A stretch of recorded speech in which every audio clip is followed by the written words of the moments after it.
Radio Publique Africaine.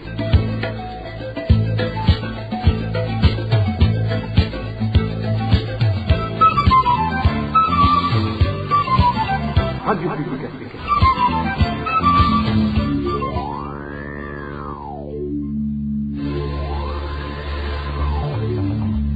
C'est le moment de suivre le journal parlé en français. À la présentation, Inès Gakiza.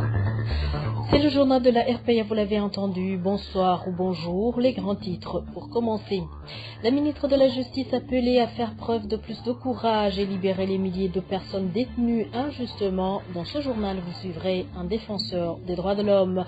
Kosibo et CSB plaident pour l'augmentation des salaires des fonctionnaires de l'État, moyen de leur permettre de faire face à la cherté de la vie. Enfin, dans ce journal, vous suivrez aussi les inquiétudes des militaires sur le point d'être déployés en RDC. Un déploiement même caché à leur famille. Voilà pour le sommaire. Tout de suite, le développement.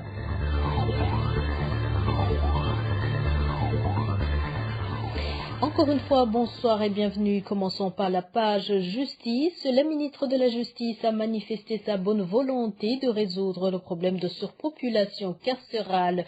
Interprétation faite par un défenseur des droits de l'homme de la récente circulaire envoyée au chef des juridictions et procureurs. Toutefois, Pacifique Nininahaze détecte un manque de courage de la ministre Domine Banyangimbona. Derrière la lettre de la ministre de la Justice, il y a une bonne volonté à saluer. Le fait de s'attaquer à la problématique de la surpopulation carcérale et de s'attaquer à l'une des causes de cette surpopulation carcérale, à savoir le fait qu'il y a beaucoup de personnes qui se trouvent aujourd'hui dans les prisons du Burundi parce qu'elles ont été incapables de payer leurs dettes et que des procureurs ont décidé de manière abusive à transformer leurs dettes, leur insolvabilité en des infractions pénales, à savoir l'escroquerie ou l'abus de confiance. Que la ministre se prononce sur cette question, c'est très important et nous espérons que cela pourra avoir certaines répercussions au sein des parquets ou même de la police. Malheureusement, on constate que la lettre de la ministre de la Justice manque de courage. D'abord, sur cette question précise, la ministre aurait dû donner des instructions, aurait dû donner des injonctions au parquet de libérer toutes ces personnes qui sont illégalement et arbitrairement détenues par les parquets, alors que le fait d'être insolvable ne signifiait pas une infraction pénale. Pacifique Nininahaze regrette que ministre Banyangimbona n'a pas osé toucher aux autres causes de cette surpopulation. Le défenseur des droits de l'homme lui rappelle quelques cas emblématiques et appelle la ministre de Mines Banyangimbona à faire preuve de plus de courage et rendre justice à plusieurs Burundais détenus injustement. Encore une fois, Pacifique Nininahaze. La ministre n'a pas osé attaquer d'autres causes profondes de la surpopulation carcérale. C'est d'abord le fait qu'il y a beaucoup de personnes qui terminent leur peine et qui restent en prison, ce qui est gravement illégal. Ici, je donne un petit exemple. Le colonel Dieudonné Dushima-Gizé, alias Gangi, a terminé sa peine en novembre 2021. Et pourtant, il se trouve toujours à la prison de Bubanza, en dépit des lettres qu'il a déjà envoyées à différentes autorités du Burundi, y compris la ministre de la Justice. Il y a aussi beaucoup d'autres personnes qui restent en prison alors qu'elles ont bénéficié de la liberté provisoire de la part des juges. C'est notamment le cas de l'ancien commissaire de police Prime Nyongabo, alias Komesha, qui se trouve en prison alors que les juges l'avaient libéré préventivement. Troisièmement, la ministre n'osait pas s'attaquer à une autre problématique, c'est le fait que les prisons du Burundi regorgent de milliers de prisonniers politiques depuis 2015 pour s'être opposés au troisième mandat de Pierre Nkurunziza. La Cour de la communauté est-africaine a récemment jugé que c'est le président Nkurunziza qui a violé la constitution du Burundi en se donnant de force un troisième mandat. Mais pourquoi ces gens se trouvent en prison alors qu'ils ont protesté contre la violation de la constitution du Burundi? Enfin, C'est de nombreuses personnes qui restent en prison de manière illégale, parfois de manière vagabonde. Donnons un petit exemple. Un homme, un malade mental, se trouve en prison depuis 8 ans. Christian Boutoyi, accusé d'avoir assassiné les 3 religieuses italiennes à la paroisse de Kamenge. Et on sait que son dossier a été perdu à la prison d'Omhimba. Est-ce que la ministre de la Justice trouve facilement du sommeil en sachant qu'il garde en prison un malade mental et qui est accusé de choses extrêmement graves qu'il était même impossible de commettre de sa part? Comment peut-on expliquer l'incarcération du docteur Christophe Sahabo Aruigi et la récente incarcération de la journaliste Floriane Irangaliye à Muyinga? Pourquoi tous ces gens se trouvent en prison? Voilà, nous demandons à la ministre de la Justice d'être cohérente et d'être courageuse afin de libérer toutes les personnes qui se trouvent injustement en prison et élever réellement lutter contre la surpopulation carcérale que connaît aujourd'hui le Burundi. C'était Pacifique Nini Nahadoué, défenseur des droits de l'homme, président du FOCODE. Un membre du parti CNDD-FDD a failli être tué la nuit dernière par un groupe d'Imbonerakure qui l'a attaqué à son domicile 6 au village 6 de la commune Gihanga. N'eût été l'intervention du commissaire communal de Gihanga. 4 de ces Imbonerakure ont été arrêtés sous le champ et sont pour le moment incarcérés dans les caches du commissariat de police à Gihanga. L'idée avec Emmanuel Niyongeko. La personne qui a échappé de justesse à la mort s'appelle Claver Bigirimana. Il habite le village 6 de la commune Gihanga en province Bubanza. Ses bourreaux sont ses frères militants du CNDD-FDD. Selon les informations en provenance de cette localité, il était aux environs de 20 heures lorsque Claver Bigirimana a été attaqué par un groupe d'Imbonerakure conduit par le responsable culinaire surnommé Patiri et ce dernier jurait de le tuer. Un groupe d'Imbonerakure conduit par un certain Patiri a encerclé le domicile de Claver Bigirimana. Les jeunes de cette milice portaient des pierres, des gourdins, des couteaux et des fusils traditionnels dits Mugogori. Ils disaient qu'ils allaient le tuer coûte que coûte. La situation est devenue tendue et ils ont commencé à lancer les pierres sur sa maison. Le chef de secteur est arrivé sur place et a vite été dépassé jusqu'à faire appel au chef de zone qui a lui aussi demandé renfort auprès du commissaire communal de la police à Gihanga. Une fois la police arrivée, ces Imbonerakure ont pu être maîtrisés et c'est comme ça que Claver Bigirimana fut sauvé. Notre source indique que ce dernier serait victime d'avoir dénoncé les détournements et vols qui s'opèrent au sein des coopératives de la place.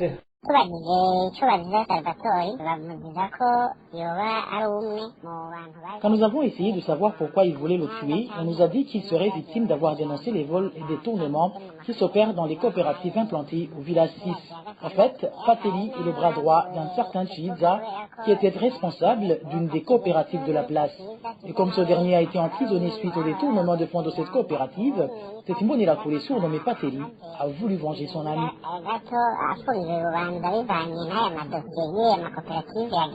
Les Imbonerakure qui ont été arrêtés sur place sont entre autres un certain Richard de la 6e transversale, le surnommé Ndaï de Kigera, Elvis Bukuru de la 1e transversale et Thierry Nhakirutimana alias Nhaki de la 5e transversale. Les autres Imbonerakure qui faisaient partie de ce groupe sont Niragira et Kurubada, tous de la 5e transversale. Révoltés, les habitants du village 6 demandent aux autorités habilitées de punir ces Imbonerakure et de les redresser avant qu'ils ne commettent l'irréparable.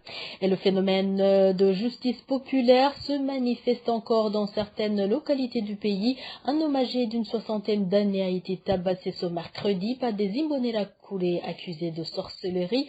Les faits se sont déroulés sur la colline Rutunga, zone Gitaza de la commune Muhuta en province Rumongue. Les proches de la victime réfutent ces accusations et précisent que le leur serait plutôt victime d'avoir refusé d'adhérer au CNDD-FDD. Onésime de Chimagidze nous en dit plus. Ce sexagénaire qui a été torturé par des Imbonerakure de la colline Rutunga, zone Gitaza en commune Muhuta, s'appelle Seleman Haganzimana. Selon les informations recueillies sur place, Seleman a été enlevé chez lui dans la soirée de ce mercredi par des Imbonerakure. Il a été torturé toute la nuit, accusé de sorcellerie, témoigne un des habitants de la colline Rutunga. Il a été tabassé et laissé dans un état critique dans la localité de Usenge, accusé de sorcellerie. Selon certains habitants de la sous-colline de Busenge, les accusations qui sont portées contre Seleman Haganzimana sont de pire montage. Il faut savoir qu'il serait plutôt victime de son appartenance au parti CNR. Les mêmes habitants révèlent les noms des auteurs de ce crime, déjà appréhendés, à savoir un certain Ferdinand surnommé Dogo, Sébastien Nibitanga, chef collinaire, l'a prénommé Dansila, et un certain Deva. Ces habitants indiquent que cette chasse à l'homme a commencé en 2015, après avoir constaté que dans les élections collinaires, le parti CNDD-FDD n'a pas obtenu de bons résultats. Un des fils de Seleman a été ainsi arrêté et emprisonné, accusé d'être de mèche avec les groupes armés. Une accusation jugée de prétexte par ses proches, car le fils de Seleman serait plutôt victime de son refus d'adhérer au parti au pouvoir au sein de l'FDD et serait en plus un des éléments influenceurs au sein du parti CNR. Il a été relâché après 2 ans d'emprisonnement, mais sa libération n'a pas plu aux membres du parti CNDD-FDD, surtout les Imbonerakure. Ces derniers n'ont pas cessé de le menacer de mort jusqu'à ce qu'il décide de s'exiler, raconte cet habitant de la sous-colline de Buseng. Il a été emprisonné pour son appartenance au parti CNL. Lors des élections de 2015, le parti CNL a dominé le CNDD-FDD au niveau collinaire. Cela a beaucoup frustré les Imbonerakure et ils ont procédé à la persécution des opposants politiques, dont le sexagénaire Seleman Haganzimana. Son fils a fini par s'exiler pour échapper à la mort. Certains de ses camarades ont été tués par ces Imbonerakure. Pour le moment, Seleman Haganzimana est dans un état critique, là où il est à Lit. Ses proches demandent à la justice d'appréhender tous les bourreaux qui l'ont torturé sans exception aucune et que ces derniers soient punis conformément à la loi. Merci à toi, Onésime Douchimakizé. Après une courte pause, c'est la page gouvernance. Je vous l'avais dit dans les titres, les confédérations syndicales COSIBU et CSB demandent au gouvernement de majorer les salaires des fonctionnaires de l'État. Dans un communiqué conjoint sorti ce jeudi, COSIBU et CSB interpellent également le gouvernement pour qu'il stabilise les prix. Célestin Sabimana, il est président de la COSIBU. Les confédérations syndicales COSIBU et CSB sont préoccupées par la hausse des prix de certains des produits de première nécessité, à savoir le riz, les haricots, le carburant, le maïs, les produits de la braderie, pour ne citer que cela. Nous nous félicitons déjà des efforts fournis par le gouvernement en matière de disponibilisation de certains produits qui s'avéraient très rares ces derniers temps, notamment le sucre, les engrais chimiques, etc. Néanmoins, le gouvernement, par rapport à ces hausses des prix des produits déjà cités, et dans le cadre d'éviter la détérioration du pouvoir d'achat des travailleurs, en particulier de la population en général, devrait prendre des mesures de stabilisation des prix et d'autres mesures. Ainsi, les confédérations COSIBU et CSP demandent au gouvernement de poser des actes susceptibles d'atténuer les effets de cette flambée de prix, notamment stabiliser les prix et indexer les salaires des cadres et agents publics de l'État par rapport au coût de la vie, accélérer le processus de révision à la hausse du salaire minimum interprofessionnel garanti, tel que déjà convenu par les partenaires sociaux. Le voir à la hausse de la tranche non imposable de l'impôt professionnel des rémunérations claires. Le président de la COSIBU s'est exprimé sur les ondes de nos confrères de la radio Bonisha FM. Et certains militaires de la 2e division disent être inquiets de leur sort. Ces derniers sont en train de se préparer à aller en mission dont ils ignorent, au moment où ils soupçonnent le gouvernement d'être sur le point de les envoyer en cachette en RDC, alors qu'il existe un cadre bien précis qui implique toute la sous-région. Ils exigent de la lumière pour que leurs familles sachent où ils ont été envoyés et reçoivent des indemnités au cas où ils sont tués sur le champ de bataille. Suivez un des militaires de la 2e division qui s'est confié à la RPA. Nous, les militaires de la 2e région, appelés aujourd'hui 2e division, demandons au chef de l'état-major général de l'armée, Premier Nyongabo, de nous éclairer sur le programme de nous envoyer en République démocratique du Congo. Il faut également qu'il nous dise la manière de rapatriement des blessés et comment ils seront soignés, la manière de rapatriement du corps de celui qui tombera sur le champ de bataille, comment sa famille sera informée, ainsi que sur l'indemnisation qu'elle recevra. Nous demandons cela parce que nous voyons que personne ne peut donner donner des éclaircissements sur l'envoi des militaires au Congo afin d'informer nos familles et sur le temps que nous allons y passer. Cela donc nous inquiète et nous fait peur au moment où ils ne veulent pas que nos familles soient au courant que nous allons être déployés au Congo comme ça se fait pour ceux qui vont en Somalie ou en Centrafrique. Autre chose que nous demandons à Prime Nyongabo. Les Burundais en exil ou ceux au pays ont déjà annoncé que ceux que nous combattons ont pris les armes parce qu'ils ont été victimes de plusieurs cas d'injustice qui profiteront des fruits de ces opérations. Ce sont ces hautes autorités qui partageront le pouvoir au détriment des familles qui auront perdu leur, alors que les survivants rentreront bredouilles. C'est la même situation que nous observons où ceux qui sont aujourd'hui au pouvoir ne veulent pas le partager avec les autres conformément aux accords d'Arusha. Voilà ce que nous demandons au président de la République et au chef d'état-major général de l'armée.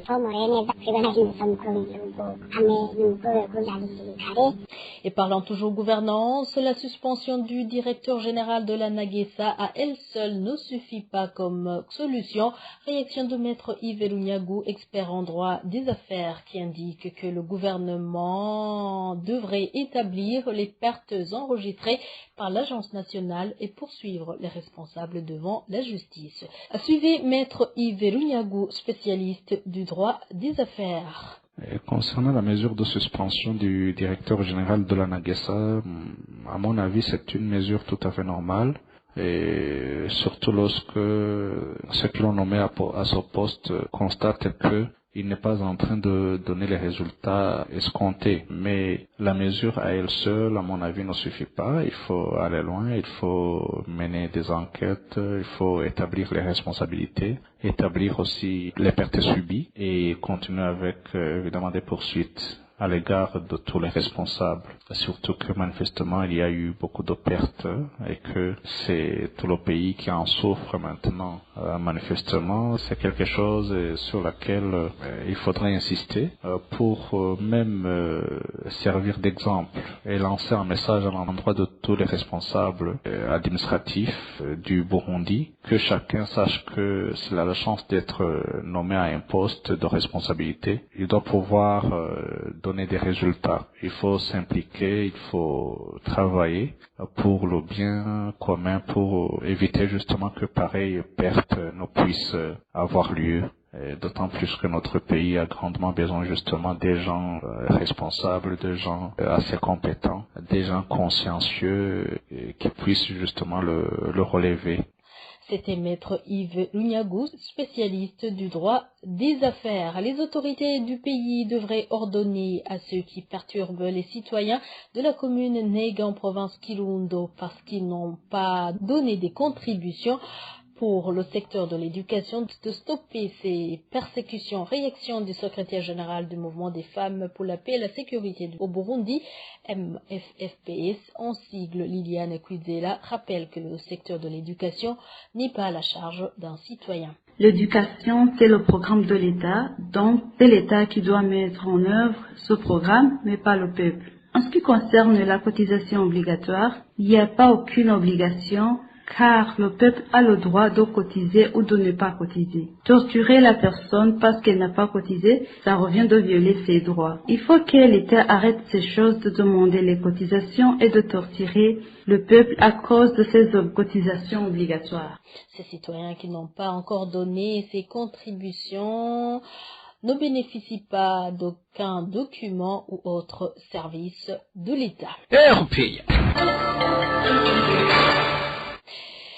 Éducation, à présent, certains parents des élèves de l'Ecofo Gisagazuwa en commune Wulambi de la province Rumongue s'indignent du manque de salles de classe qui se remarque toujours alors qu'ils avaient été obligés de contribuer pour la construction de nouvelles salles il y a de cela plus d'une année. Ces parents craignent un probable détournement de leur contribution, d'autant plus que le directeur de la dite école ne les a jamais convoqués en réunion pour leur faire part de l'état d'avancement de ce projet. Éloge Divin, Remesha.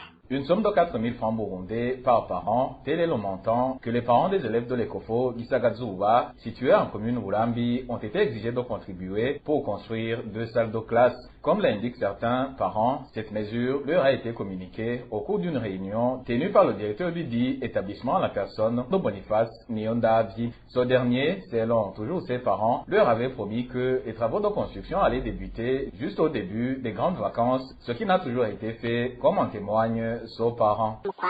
Le directeur a expliqué le projet de construire ces nouvelles salles de classe au cours d'une réunion organisée au mois de mars 2021. Il disait aux parents que cette contribution de 4 000 francs burundais allait aider à pallier au manque de ces dernières qui faisait que certains élèves devaient étudier les après-midi. La contribution était demandée à chaque parent, peu importe le nombre d'enfants qu'il avait. Nous les parents, nous étions au nombre de 122 et le directeur promettait que les constructions allaient débuter lors des grandes vacances, mais jusqu'à présent, rien n'a été fait.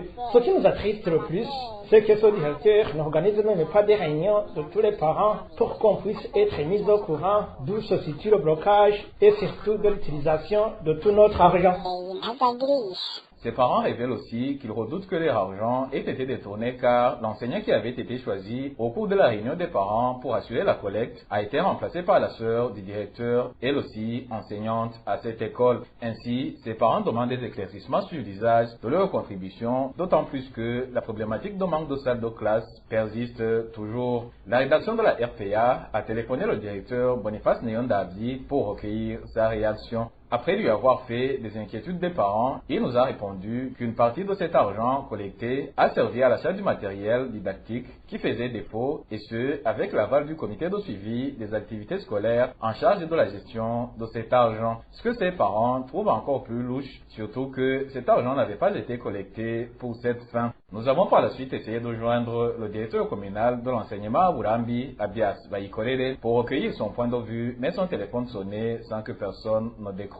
Et santé pour clore cette édition, il demande au gouvernement de sensibiliser les femmes enceintes à faire l'échographie au moins une fois avant l'accouchement. Il s'agit des prestataires de soins qui accueillent ces femmes, surtout celles des provinces du nord du pays. C'est après qu'il s'est avéré que le nombre de femmes qui meurent en donnant la vie des suites des complications qui auraient pu être évitées est augmenté. Le point avec Eric Nyonzima. Certains prestataires de santé qui travaillent dans le service de maternité alertent sur le taux élevé des femmes qui accouchent sans avoir fait aucune échographie, et c'est dans presque toutes les provinces du pays. Un phénomène qui montre que ces femmes n'ont aucune notion de l'importance de cet examen combien primordial pour elles et les enfants qu'elles portent en leur sein, comme en témoigne un des infirmiers qui s'est entretenu avec la RPA.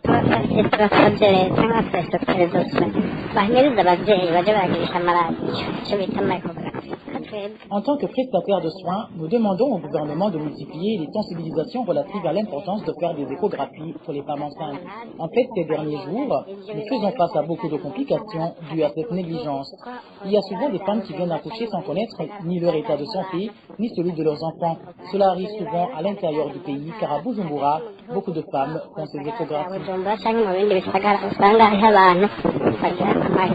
Selon toujours ces infirmiers, cette situation fait que certaines femmes décèdent en pré-travail, d'autres perdent leurs enfants nouveau-nés, alors qu'il y a des complications qu'on aurait pu éviter si elles avaient fait ces échographies. Nous avons effectué une descente dans les provinces du Nord et la situation était catastrophique. Le gouvernement doit vraiment s'impliquer pour pallier à ce problème. Par exemple, on peut constater qu'une femme nécessite une césarienne à cause du poids supérieur de son enfant. Et dans ce cas, la plupart du temps, ils accouchent des morts-nés car les transferts ne se font pas si rapidement. Il peut aussi arriver que l'enfant présente le siège alors que la maman est déjà en plein travail, ou alors un enfant peut naître avec des malformations juste parce que sa mère n'a pas pu effectuer une échographie. Donc tout ça nous attriste parce que dans la plupart des cas, on aurait pu éviter cela à temps. Au moment où certaines femmes disent se soustraire à cet examen faute de moyens, ces prestataires de santé demandent l'intervention du gouvernement, surtout que dans la plupart de ces décès, la faute est souvent rejetée au personnel de santé, alors qu'ils ne ménagent aucun effort pour sauver la vie de ces femmes et de leur progéniture. À propos de ces inquiétudes, la rédaction de la RPA a essayé de joindre le docteur Sylvie Zeimana, ministre de la Santé publique et de la lutte contre le sida, mais sans succès. Merci à toi également Eric Nyondima. Et voilà, nous arrivons à bon port. Merci pour votre fidélité. Merci à toute l'équipe rédactionnelle et à l'équipe technique. Au micro, vous étiez avec Inès Gakiza. Excellente soirée chez vous.